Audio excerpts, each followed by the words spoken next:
हूं अलीना फारूक शेख और आज प्रोग्राम में हम बात करेंगे कैप्टन रिटायर्ड सफ्तर की गिरफ्तारी के बाद सिंध पुलिस के हमने कल देखे इस्तीफे आए, उसमें मुख्तलिफ मुहर्रिकात क्या हैं, क्या वजह हुई, नतीजा क्या निकलेगा, अपने तज्जियाकारों की राय जानेंगे। लेकिन सबसे पहले कुछ मईशत की बात करेंगे क्योंकि जनाब अपोजिशन की जानिब से हम देख रहे हैं मुसलसल चाहे उनके धरने रैलियां हों या फिर प्रेस कॉन्फ्रेंसेज हों, उसमें मौक़िफ़ अपनाया जा रहा है कि मईशत डगमगा गई है, मईशत का बेड़ा गर्क कर दिया है अपोजिशन ने। कुछ हमारे पास स्टैट्स हैं जिसके मुताबिक जी 2018 तक जो पाकिस्तान का डेट था वो हमारे जीडीपी से कम था, लेकिन 2018 के बाद जो हमारे कर्जे हैं वो हमारे जीडीपी ग्रॉस डोमेस्टिक प्रोडक्ट से ज्यादा हो गए, 107% ज्यादा हो गए जनाब। तो इसके ऊपर एक तरफ तो ये सिचुएशन है, दूसरी जानिब वजीर आजम इमरान खान साहब ने आज एक ट्वीट किया और उन्होंने बताया कि किस तरह से हमारा जो करंट अकाउंट सरप्लस में चला गया है, सितंबर में सरप्लस रहा और उसके बाद जो पहली समाही है उसमें मुस्बत रुझान देखा गया और उसमें भी सरप्लस रहा है पिछले साल इसी ड्यूरेशन के मुकाबले में। शिबली फराज साहब ने भी अब से कुछ देर पहले ट्वीट किया और उन्होंने बताया कि किस तरह से मुल्क सही समत में जा रहा है माशी तौर पर, लेकिन अपोजिशन से हजम नहीं हो रहा है।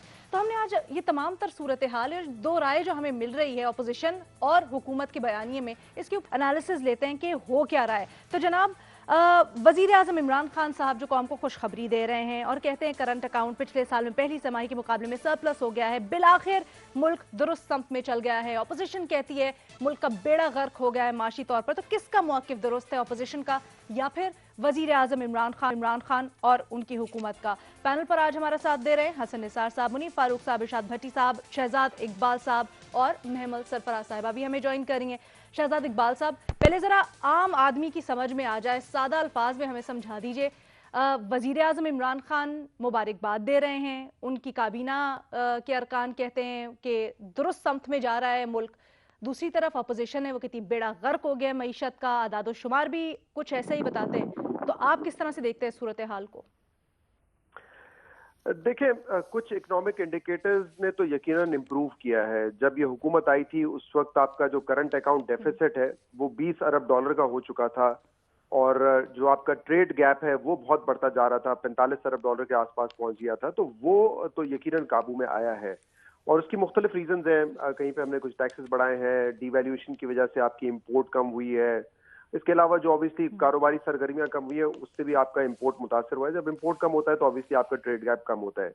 लेकिन ये खुशाइन बात है कि रेमिटेंसेस मुसलसल ग्रो कर रही हैं। ये खदशा था कि कोविड के बाद दुनिया भर में जो हालात हैं उसके बाद रेमिटेंसेस गिरेंगी, लेकिन मुसलसल पिछले 3-4 महीनों से हम देख रहे हैं कि ये रेमिटेंसेस की ग्रोथ नजर आ रही है और ऐसा लगता है कि ये ट्रेंड कंटिन्यू भी करेगा क्योंकि कोविड की वजह से जो पैसा हवाला हुंडी के थ्रू आता था वो आना बंद हो गया है, तो बैंकिंग चैनल के थ्रू पैसा आ रहा है। एक्सपोर्ट्स हमारी बढ़ रही है, मजीद बढ़ने की जरूरत है जिसके लिए आपको कैपेसिटी बढ़ानी पड़ेगी। तो ये तो कुछ इंडिकेटर्स बड़े पॉजिटिव है।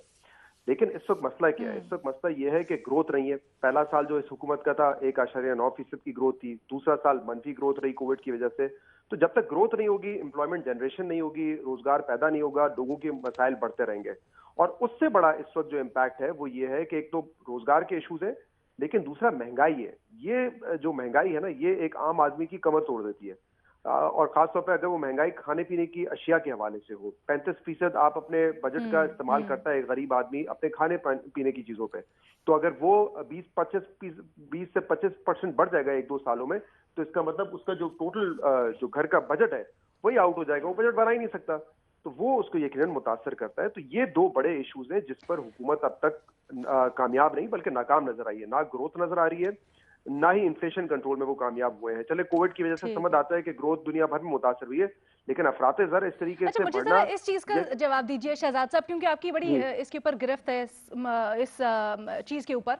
तो अगर कोविड ना होता तो क्या मुल्क की मईशत बेहतर होती? 100% बेहतर होती। स्टेट बैंक की अपनी रिपोर्ट है, हाफ जो आधा साल हुआ था, मार्च में कोविड आया, उन्होंने कहा था कि तकरीबन 3% की ग्रोथ होगी। हुकूमत की प्रोजेक्शन थी कि 4% होगी, लेकिन स्टेट बैंक भी कह रहा था कि 3% की ग्रोथ होगी। जाहिर सी बात है मनफी ग्रोथ तो नहीं होती ना।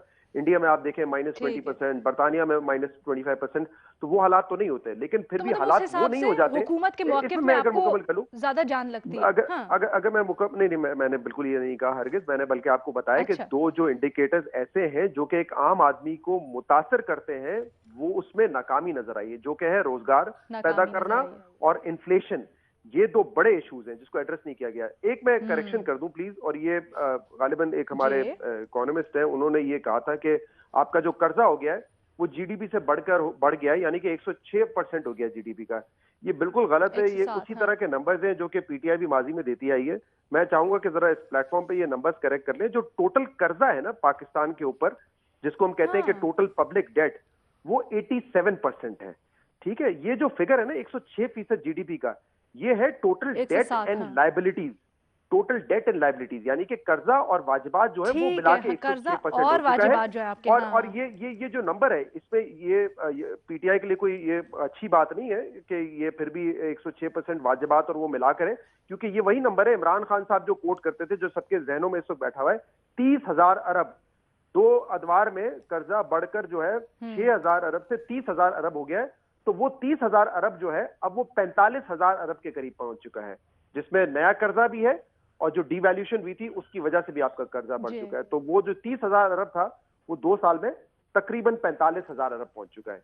वो कर्जा भी है और वाजिबात भी है मिलाकर। जी ठीक है। अच्छा, इस जरा महंगाई पे बात करते हैं। इरशाद भट्टी साहब, आप सेंटर में बैठे हैं। विफाकी काबीना के इजलास में कल काफी गर्मा गर्मी हुई है शहजाद अकबर साहब और नदीम अफजल चंद साहब के दरमियान। नदीम अफजल चंद साहब ने शहजाद अकबर साहब से सवाल किया बड़ी बरहमी से कि आपने तो चीनी इंक्वायरी की थी, सब कुछ किया, आपकी उस रिपोर्ट का क्या फायदा हुआ? चीनी तो हमें मिली नहीं, महंगाई के नोटिस ले रहे हैं, उसके ऊपर तो कुछ हो नहीं रहा। जी मैडम शेख, आप बिल्कुल ठीक कह रही हैं। कल चंद साहब ने वज़ीर आज़म से कहा कि मैं कुछ बोलना चाहता हूं, मुझे मौका दें। तो उन्होंने कहा बोलिए। तो उन्होंने कहा कि मुझे एक बात बताएं वज़ीर आज़म साहब कि एक गंदम इंक्वायरी हमने कराई, गंदम आटा की, चीनी इंक्वायरी हमने करवाई और हम ही चोर बन गए हैं, और हम ही गंदम चीनी चोर बने हुए हैं। क्यों चोर बने हुए हैं? उन्होंने कहा, चंद साहब ने कहा, इस वजह से चोर बने हुए हैं कि हमारा ये शुगर और गंदम और आटा कमीशन फ्रॉड थे। ये चंद नापसंदीदा शख्सियात को फिक्स करने का एक तरीका था। और दूसरी बात यह है कि हमारे किसान रुल रहे हैं, हम बाहर के किसानों से महंगी गंदम और चीनी ले रहे हैं। और फिर वज़ीर आज़म साहब ने कहा कि आपने ये जलसों वाली तकरीर कैबिनेट काबीना में नहीं होती। तो उन्होंने कहा, सर ये जलसों वाली तकरीर नहीं, ये मेरे दिल की आवाज़ है। और फिर उसके बाद शहजाद अकबर साहब ने बोलना चाहा तो उनको वज़ीर आज़म साहब ने रोक दिया। और फिर उसके बाद बहुत सारी इसके हवाले से बातें हुई जो कल या परसों बड़े मज़े की बातें हैं, वो मैं आपको बता दूंगा। बात यह है कि इंपोर्ट एक्सपोर्ट, करंट अकाउंट खसारा, Moody's rating, stock exchange minus, surplus, economic indicators, क्या मैं इन सब में 2 किलो आलू डालकर रात को अपने घर वालों को खिला सकता हूं? अगर खिला सकता हूं तो मुझे बता दीजिए। नंबर 2, कल कौमी असम्बली में अपोजिशन खैर से सीटियां बजा रही थी पार्लियामेंट में, पार्लियामेंट की कहते हैं इज्जत करें, सीटियां बजा रही थी। तो शाह महमूद कुरैशी साहब ने कहा ये अगले 3 साल भी सीटियां ही बजाते रहेंगे। शाह महमूद कुरैशी साहब से कहना है कि हजूर महंगाई इतनी है कि पूरा मुल्क सीटियां बजा रहा है और पूरी कौम सीटियां बजा रही है। तीसरी बात, भुट्टो साहब, अयूब खान के खिलाफ मूवमेंट थी, भुट्टो साहब एक जलसे में गए और भुट्टो साहब ने वहाँ तकरीर करते हुए कहा कि आज मैं कामयाब हो गया हूँ, आज मुझे अपनी कामयाबी के आसार नज़र आने लगे हैं। उन्होंने कहा इसलिए कि अब मुझे अपने जलसों में फटे जूतों और फटे कपड़ों वाले लोग भी नज़र आ रहे हैं। तो ये पीडीएम के जलसे तो इतने इंपॉर्टेंट नहीं होंगे, लेकिन अगर ये लोग शामिल हो गए महंगाई वाले तो फिर क्या करेंगे? वज़ीर आज़म साहब ने कल भी कहा काबीना में कि महंगाई पर बहुत तकलीफ होती है। सर मुझे भी होती है, मगर मेरे और आप में फ़र्क है, आप वज़ीर आज़म हैं और मैं एक आम आदमी हूँ। 13 नोटिस आप महंगाई पर ले चुके हैं, 8 काबीना इजलासों में आपने ये महंगाई पर बात की है। किधर है हुकूमत, किधर है ब्यूरोक्रेसी, किधर है इंतज़ामिया, किधर है टाइगर फोर्स, किधर है हुकूमती रिट? 4 मरतबा आपको गंदम की कीमत, गंदम का बोरान ख़त्म करने का मौका मिला, आप नाकाम हो गए। शुगर कमीशन बनाने के बाद जो मेरे दोस्त शहबाज गिल साहब ने कहा कि शुगर कमीशन की रिपोर्ट आई तो हमने वर्ल्ड कप जीत लिया। उस वर्ल्ड कप जीतने के बाद आज चीनी 1 किलो कितने की आपको पता है?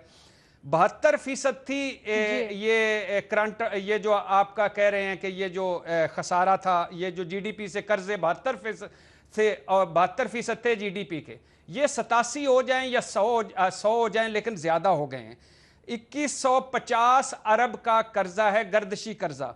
दवाइयां महंगी, खाने पीने की अशिया महंगी, बिजली गैस बिल आसमान पर, कपास खसारे में, बेरोजगारी, गुर्बत। अच्छा, क़यामत की निशानी है मैडम शेख के जरी खुद कफील मुल्क का बैरी अमूर के वजीर अली जैदी फरमाते हैं, खुशखबरी देते हैं, गंदम आ नहीं रही, गंदम आ गई है। ये वो खुशखबरी देते हैं जो बैरी अमूर के वजीर हैं। अच्छा, अब तो गीजर वाकई लग्जरी आइटम नहीं रहा, 2 रोटियां भी नहीं खा रहे, हम एक खा रहे हैं। टमाटर 17 रुपए किलो भी नहीं रहे, मटर 5 रुपए किलो भी नहीं रहे। तो अब क्या करें? हम वजीर आजम साहब से पूछना है क्या करें, क्या क्या कुछ है। अच्छा, फैसल सुल्तान साहब की जाते जाते बात क्या सुनिएगा, करें? उन्होंने खैर से, अच्छा, हाँ, उन्होंने फैसल सुल्तान साहब की आखिरी फैसल सुल्तान साहब की आखिरी बात सुन लीजिएगा। फैसल सुल्तान साहब की, उन्होंने दवाइयों की कीमतें बढ़ाते हुए खैर से कहा कि एक दवाई 2 रुपए उसकी कीमत है, ये 50 रुपए में मिल रही थी ब्लैक में, मैंने 2 से 7 कर दी है, मतलब 43 रुपए फायदा। अंदाजा करें, 2 रुपए की एक गोली थी जो 50 में मिल रही थी, मैंने 7 कर दी, कौम को 43 रुपए का फायदा। ये है वो अरस्तु जो बैठे हुए हैं खुदा के लिए। ठीक है जी, यही वजूहात भट्टी साहब जानने की कोशिश करते हैं। हसन निसार साहब बड़ी देर से कह रहे हैं कि जी, बड़े अरसे से बल्कि कह रहे हैं कि अगर इनको थोड़ा सा वक्त मिले, रातों रात चेंज नहीं आता तो शायद मुल्क सही सम्त में चला जाए। हसन निसार साहब, आप किस तरह से इस सिचुएशन को देख रहे हैं? अब देखें, ये जो सरकारी आदाद शुमार हैं, ये तो आपने सुन लिए हैं दोनों दोस्तों से। पहली बात बुनियादी मैं आपको अर्ज कर दूं कि इकोनॉमिक इंडिकेटर्स जो हैं, ये किसी गाड़ी के या ट्रक के या वैगन के इंडिकेटर्स नहीं होते। ये कोई स्विच ऑन स्विच ऑफ नहीं होता। मुल्कों की इकोनॉमी ना रातों रात बर्बाद होती है ना आबाद होती है, कॉमन सेंस की बात है। हम तो फर्स्ट ईयर में हैं, ये बात समझा दी जाती है, इस तरह नहीं होता। ये ग्लेशियर्स की तरह है, ऊपर से अगर पिघलना शुरू करेगा तो नदी नालों से होते होते नहरों तक आते आते उसको वक्त लगता है, ये ओवरनाइट। अच्छा, बाकी सवाल आपका जो है ना, उससे मुझे रत्ती बराबर, हालांकि मुझे ही सबसे ज़्यादा होनी चाहिए, मेरी फॉर्मल एजुकेशन है इकोनॉमिक्स की, तो ये आपका सवाल इसलिए बेबुनियाद है। मैं आपको बताता हूँ, मुश्ताक अहमद यूसुफी हमारे लिटरेचर में बहुत बड़ा नाम है, आप सब जानते हैं। वो इंतहाई सीनियर बैंकर भी थे, ठीक है, इकोनॉमी को जानते थे, समझते थे। उन्होंने लिखा है, एक होता है झूठ, दूसरा होता है सफेद झूठ, और झूठों का बाप होते हैं सरकारी आदाद शुमार। हम वो लोग हैं, हम वो कौम हैं जो अपनी तारीख के साथ ही टेम्परिंग नहीं करते। आदाद शुमार को मस्क करने में भी हमारा जवाब नहीं, और इसहाक डार इस टेम्परिंग का चैंपियन था। मौजूदा लोग क्या कर रहे हैं तो बीबी मैं नहीं जानता। और इस तरह के सवालों के जवाब देने के लिए हकायक तक, फैक्ट शीट तक रसाई, और वो फैक्ट शीट बोगस ना हो, वो जरूरी होती है। जब तक आपको हकायक का इल्म नहीं, मुझे क्या पता आपकी फैक्ट शीट क्या है और भट्टी साहब की फैक्ट शीट क्या है, how can I pass a judgment? आप सही कह रहे हो, वो सही कह रहे हो, या आप दोनों झूठ बोल रहे हो? सो ये इस तरह के सवाल करने भी नहीं चाहिए, और इस तरह के सवालों के जवाब कम से कम मैं मुनासिब नहीं समझता। मेरा जवाब ये है कि आप मुझे बताएं रिलायबिलिटी आदाद शुमार की, उसकी मुझे जमानत दें। अदरवाइज जो अखबारों में छप रहा है वो आपने सुन लिया है सारा जी, जो बोल रहे हैं, चैनल्स पे बैठे हैं, तो क्या कर रहे हैं ये? इनको तो पता ही नहीं, इनकी मजबूरी है बेचारों की। जो सुनते हैं वो आगे वो कोट कर रहे हैं, कोट करते चले जाएंगे। They have no other option. क्या नहीं कर गया इसहाक डार, पकड़ के दिखाओ। सो मैं चूंकि इसको थोड़ा जानता हूं इस काम को, तो इसलिए मैं नहीं इस पे कमेंट करूंगा। मैं I can't be a party to this exercise. ठीक है, इस मुल्क में फिगर्स, ठीक है, और यहाँ तो पॉवर्टी लाइन के फिगर्स ठीक नहीं, जितने बच्चे स्कूल से बाहर हैं वो फिगर्स, उनमें टेम्परिंग हुई हुई है। और यहाँ तो आपकी आबादी के मामले में बड़े सीरियस डाउट्स हैं। अहले कराची से पूछें जरा, तबीयत साफ कर देंगे आपकी। बिल्कुल सही है। हाँ। इसलिए बस इतना ही काफी है, बुनियादी बात शेयर कर ली है मैंने आपसे। हाँ जी, ठीक है, इसी बात को आगे लेके चलते हैं। बिल्कुल आपकी राय है मुनीब साहब। जिस तरह से हसन निसार साहब कह रहे हैं फिगर्स ठीक नहीं, लेकिन यही फिगर्स अगर हम देखें, खासकर जैसा अभी शहजाद ने भी फरमाया, हमने भी एक स्टार्ट शेयर किया, डेट एंड लायबिलिटीज को मिला के 107% आपकी जीडीपी से एक्सीड कर रहा है। तो यही फिगर्स इमरान खान, पीटीआई पहले कोट करती रही है और इसी का हवाला देती रही है माजी की हुकूमत और उनकी मईशत को टारगेट करने के लिए। अब एक खुसूसी बात सामने आ रही है, वो कह रहे हैं जी पहले जो हो रहे थे वो तो ऊपर से मैनिपुलेट करके आप कर रहे थे, अंदर खराबी हो रही थी, अब हम हकीकत सामने ला के रख रहे हैं। बिस्मिल्लाहिर्रहमानिर्रहीम। देखिए, मैं इतना कहूँगा कि सबसे पहले तो मैं कई दफ़ा पहले भी कह चुका हूँ कि मेरी जो पर्सनल इकोनॉमिक्स है वो बड़ी लिमिटेड है, वो हमारे ख़र्चों और वो तनख्वाह और उसी के अंदर खर्च हो जाती है। इसके ऊपर बड़ी मेरे ख्याल में शहजाद इकबाल साहब ने उनकी बड़ी अच्छी अंडरस्टैंडिंग है इकोनॉमिक्स की, उन्होंने वो आपको इनफैक्ट सारों को करेक्ट भी करवाया है। तो मैं उनकी जो एनालिसिस या जजमेंट है मैं उस पर ही रिलाई करते हुए मैं ये ज़रूर कहूँगा कि ठीक है, वरीसम बात तो है, लेकिन जो सादी बात है, लाइक जिसे as I always put it, कि if you cut everything to the bare bones, तो वो बेयर बोन तो फिर बात यही रह जाती है कि आम आदमी की क़ुव्वत ख़रीद और आम आदमी के मसाइल, चाहे उसने आटा चीनी ख़रीदना है, चाहे उसने दवाई ख़रीदनी है, वो क्या फ़ील कर रहा है और उसके जहन में क्या है। वो भट्टी साहब ने भी जिक्र किया है, हसन साहब जो मईशत समझते हैं उन्होंने भी जिक्र किया, लेकिन मैं समझता हूँ कि ये सारे फिगर्स, ये करंट अकाउंट खसारा, तो ये ट्रेड डेफिसिट और फलाना फलाना, all these fancy terms and figures, इनको अगर हम if you put them in a side, so the basic thing is कि आम आदमी की परसेप्शन क्या है इस हुकूमत के बारे में, कि there almost like mid term now, so मतलब हाफ वे थ्रू हो गए अपने टर्म के, तो इसमें क्या दिया है। और दूसरी बात यह है कि मेरे ख्याल में वो हम पहले भी कह चुके हैं, अब भी कहेंगे कि वो जी पुराने लूट के खा गए, ये एक ऐसी डिस्कशन है which is very mundane and इसके अंदर तो अब कोई वो वर्थ रही भी नहीं है इसकी कि आप किसी इवन टीवी टॉक शो के अंदर for the sake of debate आप कहें जी कि जी आपको असल वजह पता होनी चाहिए। इशू ये है कि यहाँ पर डिलीवरी का बड़ा मेजर इशू है। लोग इस गवर्नमेंट के बारे में लोगों का परसेप्शन क्या है, क्या ये परसेप्शन अगले 6 महीनों में तब्दील हो सकता है? हो गया तो बहुत अच्छी बात है, लोग पसंद करेंगे इस हुकूमत को। ठीक है, महमल से पूछते हैं। महमल, वजीर आजम को इदराक है महंगाई है, नोटिसेस ले चुके हैं, यही नहीं इससे पहले भी कई, हर रोज तकरीबन एक इजलास हो रहा होता है, लेकिन अवाम तक उसके समरात क्यों नहीं पहुंच सक रहे हैं अभी तक?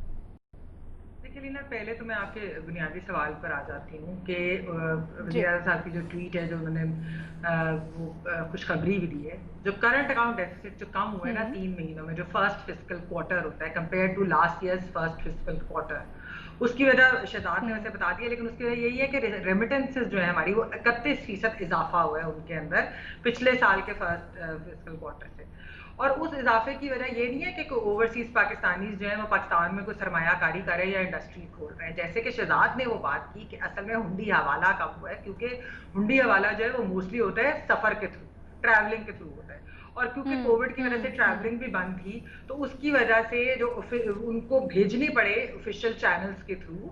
और ये नहीं मैं कह रही, गवर्नमेंट ने भी बिल्कुल कोशिश की है कि उन्होंने की वजह से आपने इनिशिएटिव्स भी लिए उसके लिए। मैं कह रही हूँ गवर्नमेंट ने बिल्कुल कोशिश की, यही मैं बात कह रही थी कि फैटफ की वजह से उन्होंने बिल्कुल कोशिश की, उसकी वजह से भी हुआ है। क्या ये सस्टेनेबल होंगे कि नहीं, क्योंकि देखिए भारत और बांग्लादेश के अंदर भी रेमिटेंसेस बढ़ी है इसी क्वार्टर के अंदर, तो इसलिए ये सस्टेनेबल है कि नहीं, ये जो है ये हम देखेंगे अगले क्वार्टर के अंदर। जो अलार्मिंग चीज है अलीना वो ये है कि पिछले साल के सेम क्वार्टर के और अब के जो इस साल के क्वार्टर, एक्सपोर्ट्स आपकी 10% कम हुई है।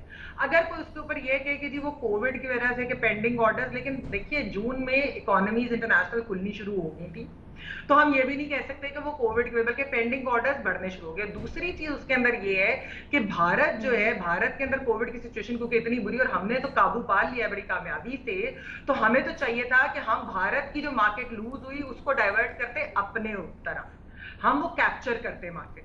हमने वो कैप्चर क्यों नहीं की, ये एक बड़ी अजीब सी बात है, क्योंकि देखिए चाइना जो है वो अपनी प्री कोविड एक्सपोर्ट पे वापस आ गया है। तो ये एक मेरे लिए एक्चुअली अलार्मिंग बात है, क्योंकि देखिए अगस्त सितंबर के अंदर सीमेंट इंडस्ट्री और जो स्टील इंडस्ट्री है हमारी, अगर आप लोकली उसके अंदर देख ले, उनकी कंजम्पशन बढ़ी है।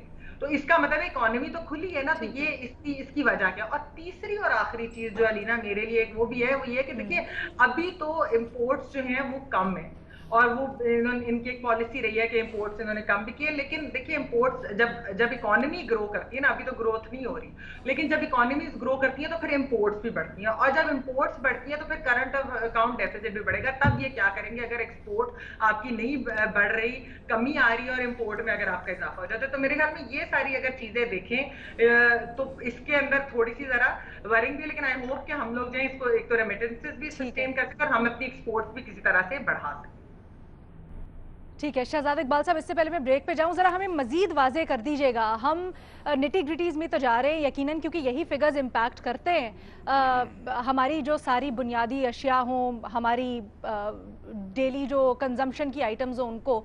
लेकिन क्या मैनेजेरियल प्रॉब्लम देखते हैं हुकूमत के एंड पे, जिसकी वजह से महंगाई काबू नहीं हो पा रही नोटिस लेने के बावजूद, या फिर देख रहे हैं कि जनरली कुछ गड़बड़ हुई हुई है, जैसे कि वजीर आजम कहते हैं जखीरा अंदोजी हो रही है, उस टाइप का ट्रेंड देख रहे हैं?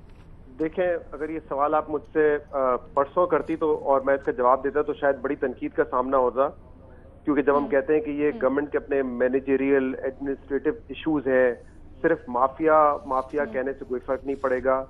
लेकिन आज शायद तनकीद कम हो, क्योंकि कल वजीर आजम इमरान खान ने खुद ये एक्सेप्ट कर लिया है कि वीट इंपोर्ट की उन्होंने मिसाल दी कि वीट इंपोर्ट में जो है वो हमने ताखीर की। वो कह रहे हैं कि मैं अप्रैल से कह रहा था कि वीट की शॉर्टेज आएगी, इंपोर्ट कर लें।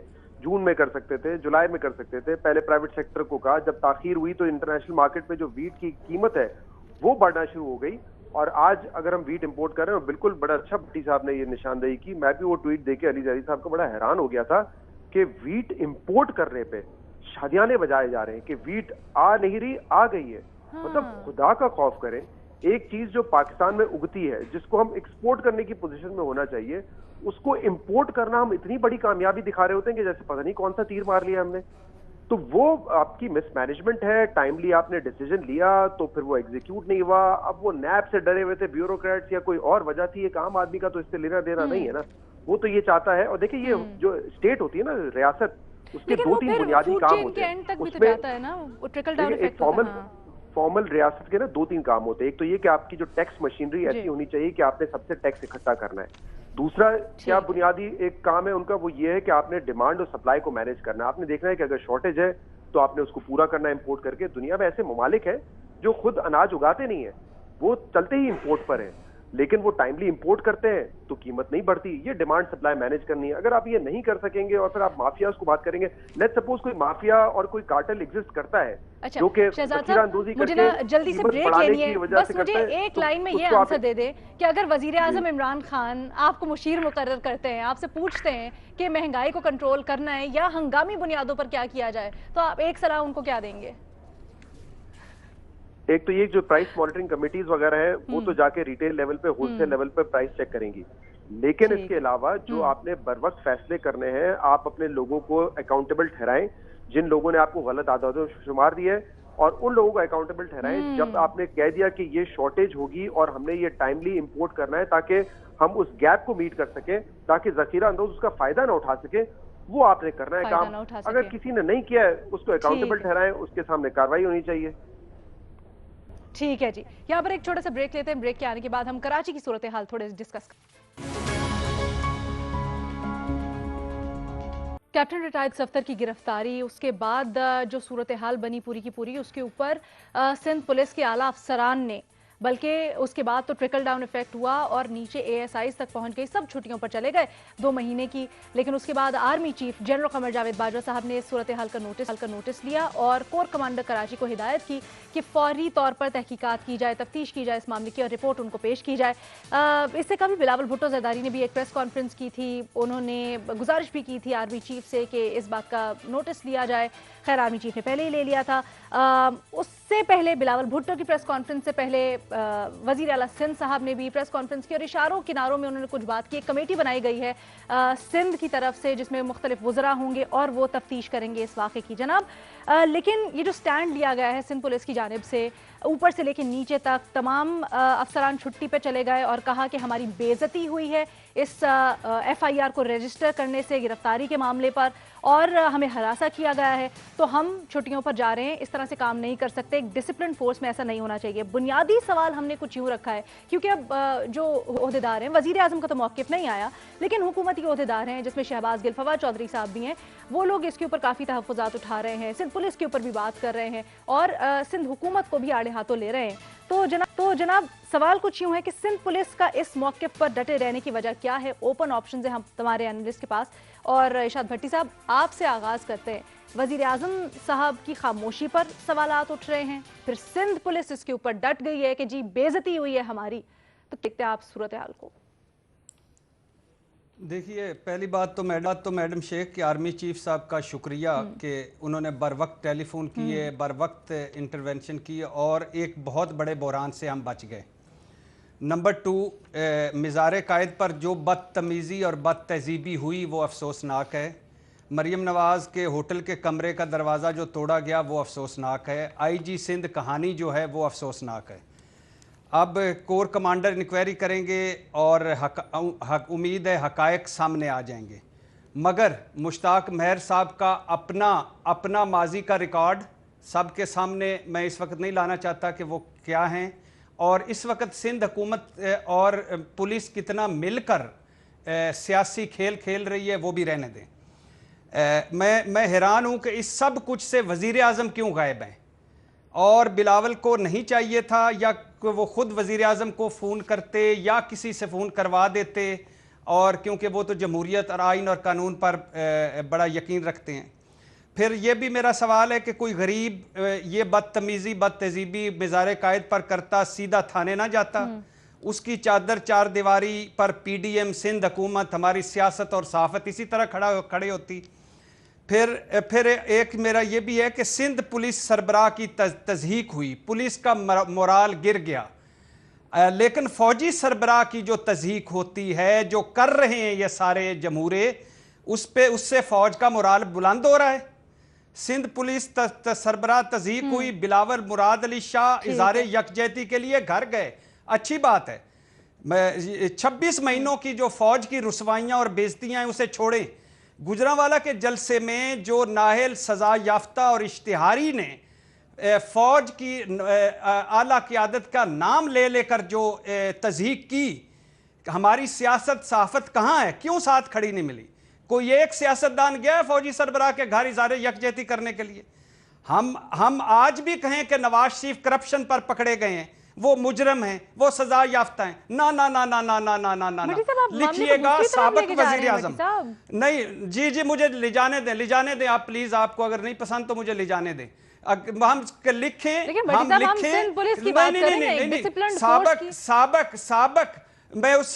साबिक वजीर आजम है, वो साबिक वजीर आजम है।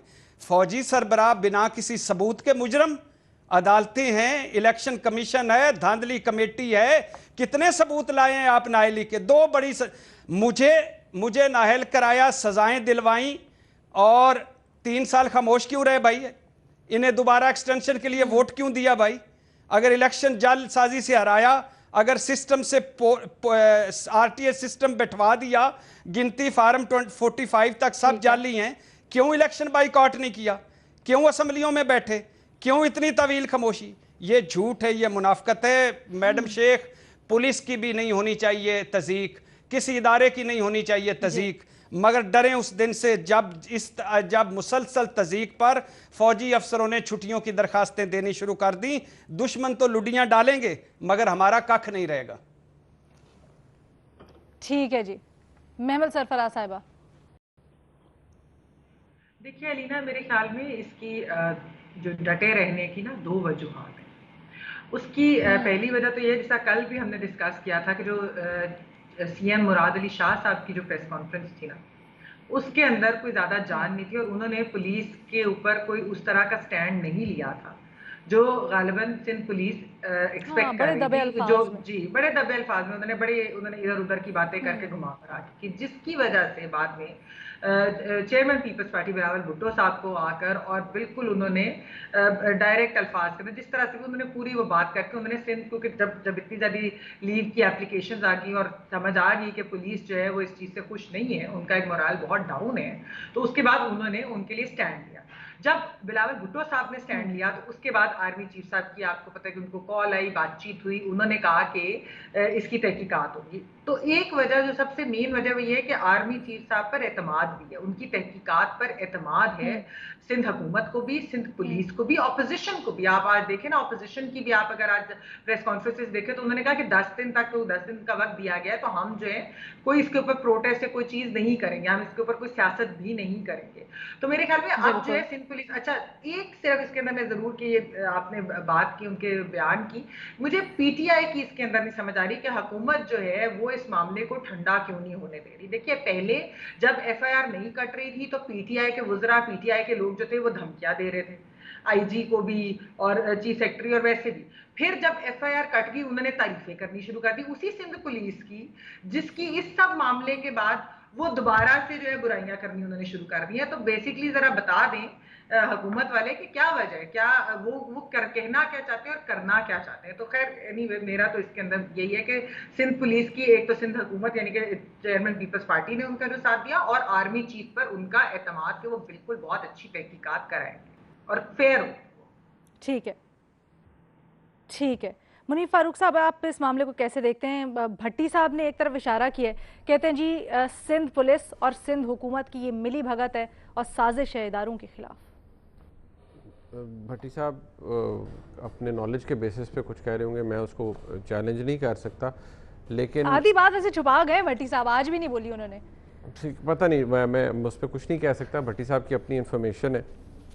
लेकिन जहाँ तक इस सारे एपिसोड की बात है तो अगर अभी भी इसके कोई बेहतरी का सिरा निकल आए और जो वाक़या हुआ है उसके दुरुस्त जो मदरजात हैं वो सामने आ जाएं कि एक्चुअली हुआ क्या है, तो बहुत सारे मामलात अच्छे और खुशउस्लूबी से तय हो जाएंगे। ये मौजू ऐसा है कि इस पर शायद बहुत बोला भी जा सकता है, बहुत कुछ एनालाइज़ किया जा सकता है, सवाल उठ सकते हैं, लेकिन बेहतर मेरे ख्याल में यही है कि इसको जितना कम डिस्कस किया जाए उतना बेहतर होगा। ठीक है जी, डिस्कशन जारी रहेगी एक छोटे से ब्रेक के बाद। हसन निसार साहब, आपको मौक़िफ़ जानना चाहेंगे। वज़ीर आज़म की खामोशी तो वज़ीर आज़म ही बता सकते हैं, या वो जो भाई मुनीब ने एक बात की है वही बेहतर है। और अच्छा, बाकी आपका सवाल तो फवाद चौधरी नतीजे से साहब के बयान मुतल्लिक़ पे है, भी तो नहीं खातिर कहेंगे जमा कुछ? रखें।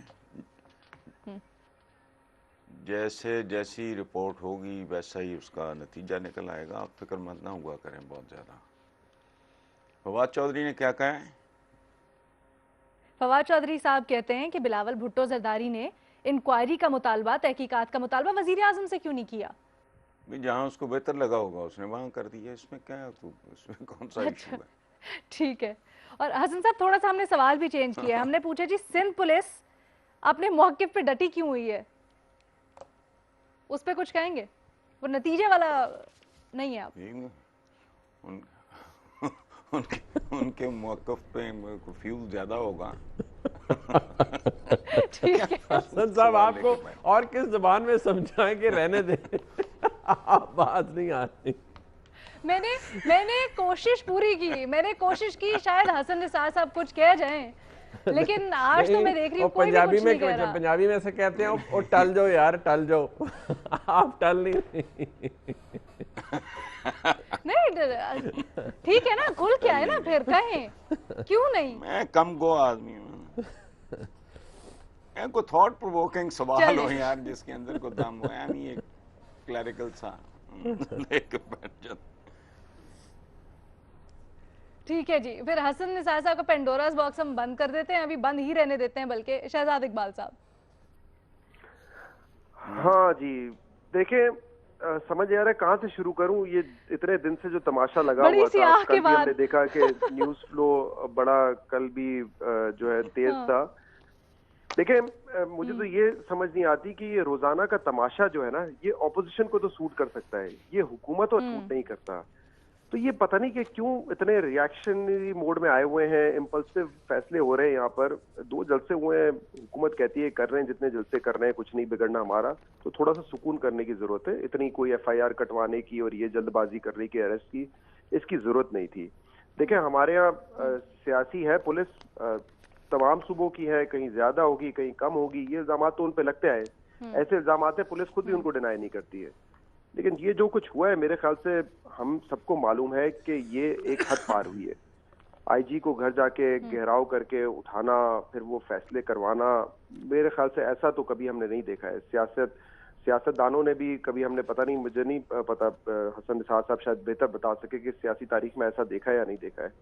लेकिन बहरहाल डैमेज तो हो गया। अब डैमेज कंट्रोल लफ्ज इसीलिए इस्तेमाल होता है ना कि एक डैमेज हो गया, अब कंट्रोल करने की कोशिश है, तो वो अच्छा है। आर्मी चीफ ने कल इंक्वायरी का कह दिया है और उम्मीद करते हैं कि इम्पार्शियल इंक्वायरी हो। एक चीज इंपॉर्टेंट ये भी है, ये सारा कुछ जो है ना होने से रोका जा सकता था अगर चीफ मिनिस्टर मुराद अली शाह साहब जो है ना वो अपनी वीकनेस ना दिखाते।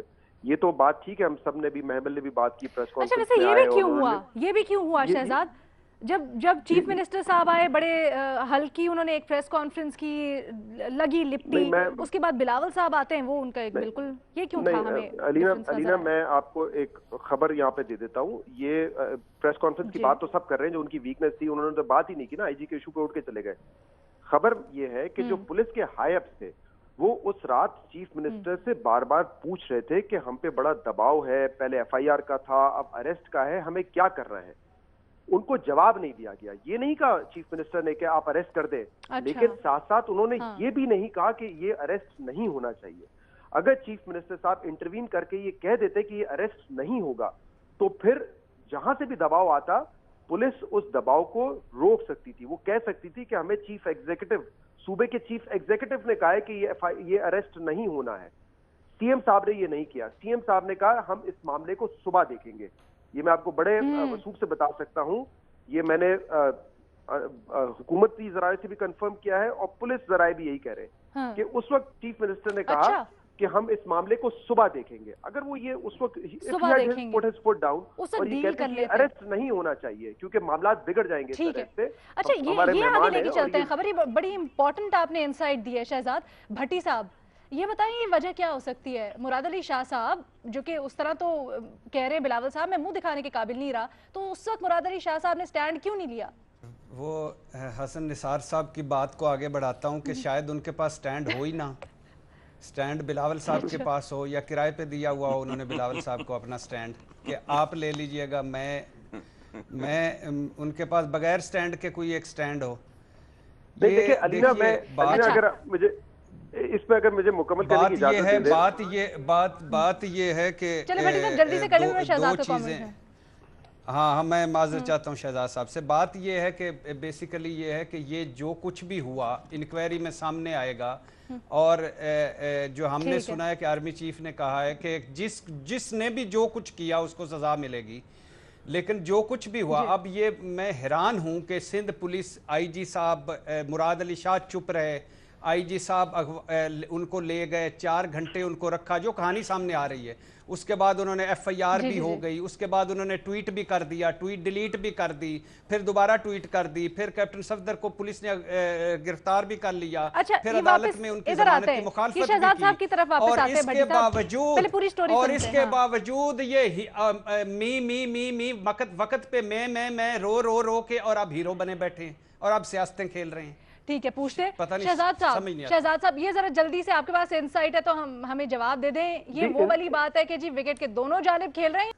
जी अलीना, मेरे पास इस हवाले से तो कोई इन्फॉर्मेशन नहीं है कि वो विकेट के दोनों तरफ खेलना चाह रहे थे मुराद अली शाह साहब। ना मैं उनकी नीयत पे शक कर सकता हूँ। मेरे ख्याल से वो मूवमेंट ऑफ वीकनेस था उस वक्त। अगर जब पुलिस बता रही थी कि देखिए बहुत प्रेशर आ रहा है अरेस्ट करने का, उस वक्त बतौर CM अगर वो ये फैसला कर लेते कि ये अरेस्ट नहीं होगा, इससे मामला बिगड़ेंगे, तो शायद मामला वहां पे हल हो जाता। मेरे पास कोई ऐसी रीजन नहीं है कि मैं उनकी नीयत पे शक करूं। मेरे ख्याल से एक चीफ मिनिस्टर को वहां पे एक वाजे फैसला करना चाहिए था। और फिर जब वो फैसला नहीं किया, अगले दिन उन्होंने जो जुबैर साहब को बात बताई जुबैर साहब ने उस पर पूरा वॉइस नोट एक बता दिया कि सीएम साहब कह रहे हैं कि अगवा हुए थे पुलिस के आईजी, तो उससे पुलिस जो है बड़ा बैकफुट पे चली गई कि एक तो रात को आपने कोई हमें वाज़ेह इंस्ट्रक्शन नहीं दिए, अब आपने आके पब्लिकली ये बात बता दी कि पुलिस का चीफ अगवा हो गया था, तो पुलिस बड़ी एम्बैरेसिंग पोजीशन में थी। तो पुलिस का जहां पर एक उनको गुस्सा इस बात पे है कि इंटरवेंशन हुई, उनके चीफ के साथ ये हुआ, उसका तो पहला उनको सबसे ज्यादा गुस्सा है, लेकिन ये भी उनको बात गवारा नहीं गुजरी है जिस तरीके से चीफ मिनिस्टर ने हैंडल किया है मामले को। लेकिन जब मेरे ख्याल से इस वक्त जो डटे हुए हैं उसकी तो यही वजह है कि वो चाहते हैं कि इम्पार्शियल इंक्वायरी का कोई ना कोई वाज़ेह फैसला हो।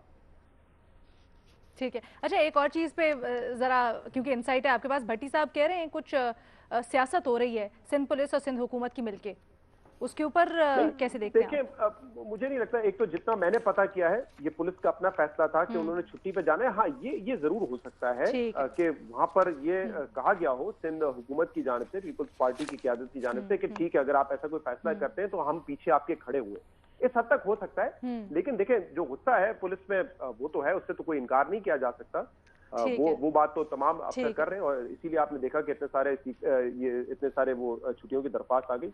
ठीक है, शहजाद इकबाल साहब ने हमारे साथ इनसाइट इस वाक़े से मुतल्लिक शेयर किया और बताया अंदर की खबर उनके पास क्या है। बड़े बावसूख ज़राए से भट्टी साहब अपने तज्जियों के ऊपर कायम है और अपनी सोर्सेज के ऊपर कायम है कि जी सियासत और सियासी दबाव था शायद। दो तज्जियाकार हमारे इसके ऊपर राय नहीं देना चाहते, जिनमें हसन निसार और मुनीफ फारूक शामिल हैं। महमूद सरफराज साहिबा ने अपनी वजूहात बताई। आपसे कल मुलाकात होगी नए सवालात के साथ, फिलहाल इतना ही।